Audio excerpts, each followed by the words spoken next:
Nipsey Hussle was a West Coast legend, but most fans have no idea about the wild story of his brother, Blacc Sam. From burying $250K in his mom's backyard to getting shot at by the cops, today we're breaking down the whole thing. Blacc, Sam, and Nipsey grew up in the Crenshaw neighborhood of South Central LA. Sam was older than Nip and tried to set a good example for him. They came up in the rolling 60s neighborhood Crip territory and were surrounded by crime and violence every day, but Sam never gangbanged. He wanted to make his own lane and not rep any sets, so he started hustling at a young age. When he was a kid, Sam would go out and make money by washing cars in the neighborhood. But even though he never joined the Crips, it didn't take long for Sam to start hustling for real. He was allegedly moving weight across the country from LA to Atlanta. And that's how Nip and him knew Young Thug and Lil Baby before any of them hopped in the booth and started rapping. Back then, there was also a huge business of running bootleg DVDs. Before you could just stream whatever you wanted online, hustlers would take an official movie DVD and make a bunch of copies of it, then sell the copies for way cheaper than what it would usually cost at a store. According to reports, Blacc Sam was raking in a ton of cash from bootleg DVDs back then and apparently made millions from it.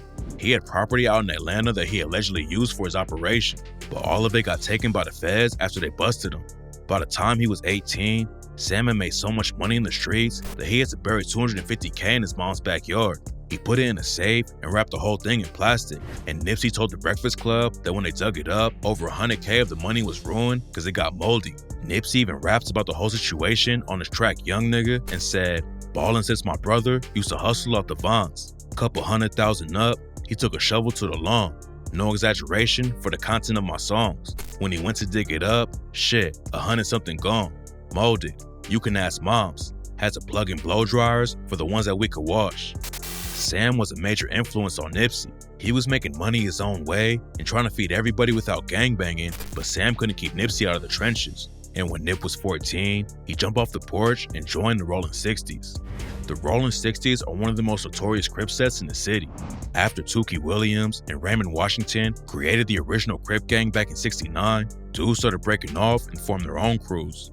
There's many different stories about how the Rolling 60s actually started, but according to an OG named Big U, a dude named OG Babyface got permission from Tukey Williams back in the 70s, and by the time Nipsey was coming up, they were one of the biggest gangs in California.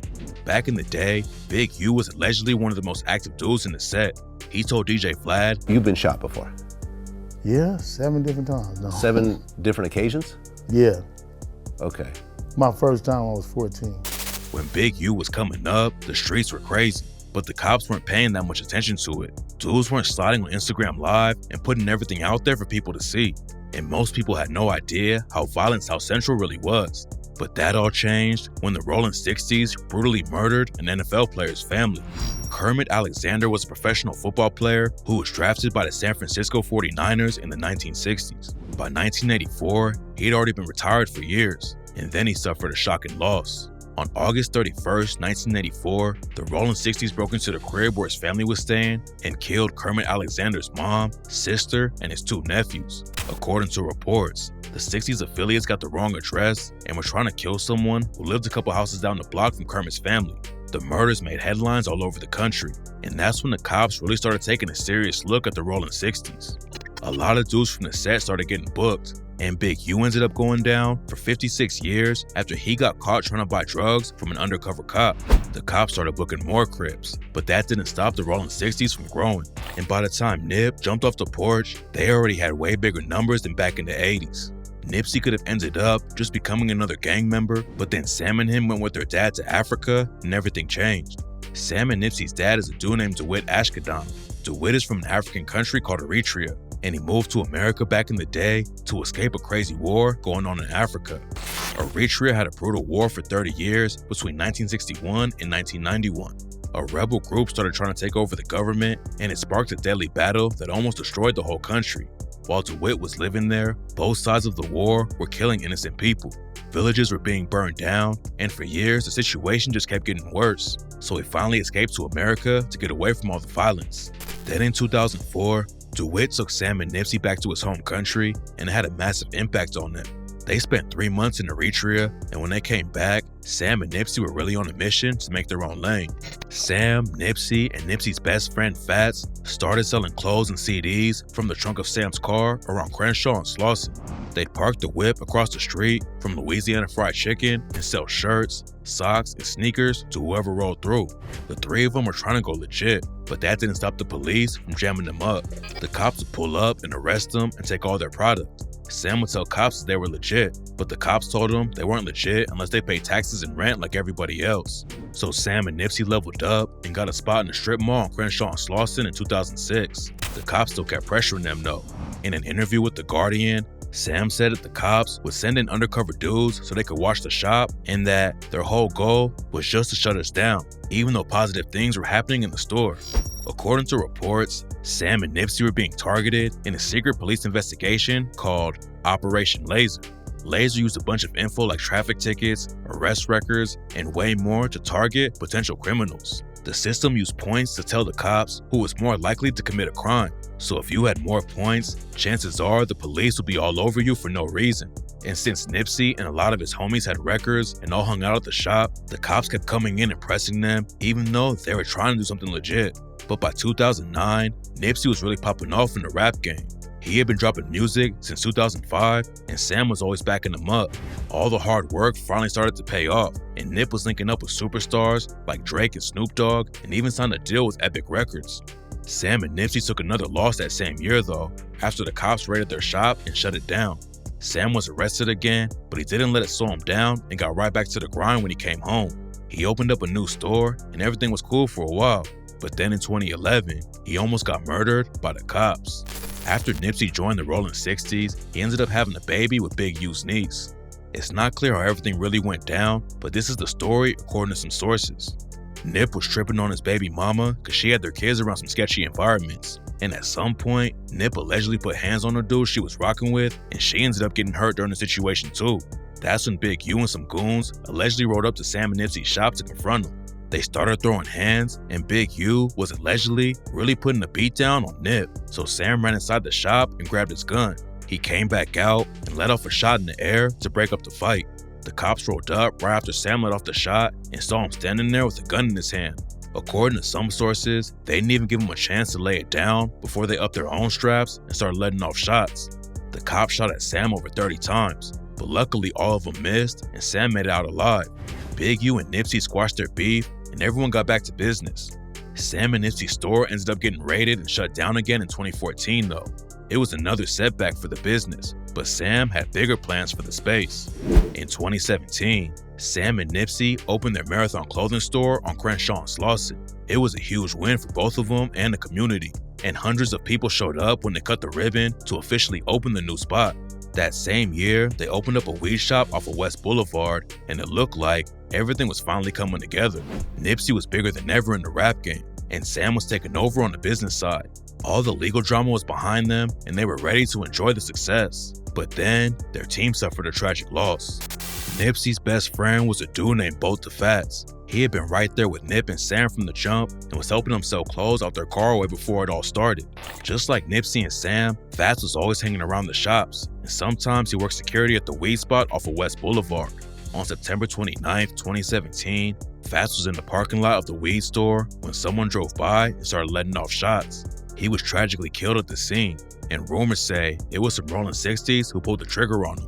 None of this has been confirmed, but the weed store that Sam and Nipsey bought was allegedly owned by a guy who was getting extorted by some dudes from 60s. When Sam and Nip took it over, the 60s still wanted a cut, but Fats allegedly shut it down and told them they weren't getting anything, and that's why they allegedly rolled through and killed him. Fats dying was a huge loss for Sam and Nipsey, and on the track Racks in the Middle, Nipsey raps, "Damn, I wish my nigga Fats was here. How you died 30-something after banging all them years. Grammy nominated, in the sauna shedding tears. All this money, power, fame, and I can't make you reappear. But I don't wipe them though. We just embrace the only life we know." Sam and Nip kept it pushing after Fats died. But then 1 year later, Sam got wrapped up in another crazy situation that could have killed him again. In September 2018, a dude from the Rolling 60s showed up at the Marathon store with a gun. It's not clear exactly what went down inside the shop, but a couple minutes after he went inside with the strap, security footage showed a bunch of dudes chasing them out the shop. The police responded to reports of gunshots in the parking lot outside the store and eventually found the Rolling 60 affiliate. He had been beaten and stabbed and needed 9 staples in his head to close up the wounds, and he told the cops that Blacc Sam had pistol whipped him. Nobody in the shop would talk to the cops, but Sam ended up getting arrested, and the judge put him on a crazy $1 million bond. Paying $1 million was nothing for Sam though, and right after he posted bond, he flexed the private jet he was flying in. The Marathon clothing store was inside a strip mall, and the city wanted the people who owned the building to evict Sam and Nipsey, even though they weren't the ones starting all the drama. It looked like they might start all over again, but then the news broke that the building owners were just gonna sell it to Sam and Nipsey instead of listening to the city. Owning the building was a massive win for them, and it meant they didn't have to worry about getting kicked out ever again. But just 2 months after they closed the deal, Sam suffered the biggest loss of his life.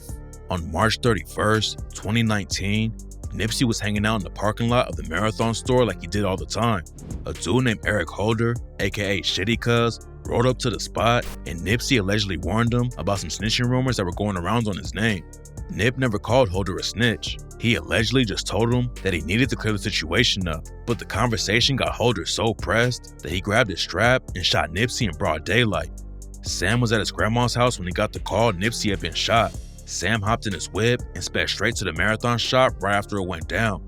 He saw Nip laying on the ground with blood and bullet holes all over him and started giving him CPR while he was on the phone with a 911 operator. Nipsey was still breathing at that point, and when paramedics got there, they put a tube down his throat and had an IV in his arm. There was a crowd standing around watching everything play out, and a lot of them thought Nip might pull through. But then, the paramedics lifted Nip onto a stretcher and someone screamed.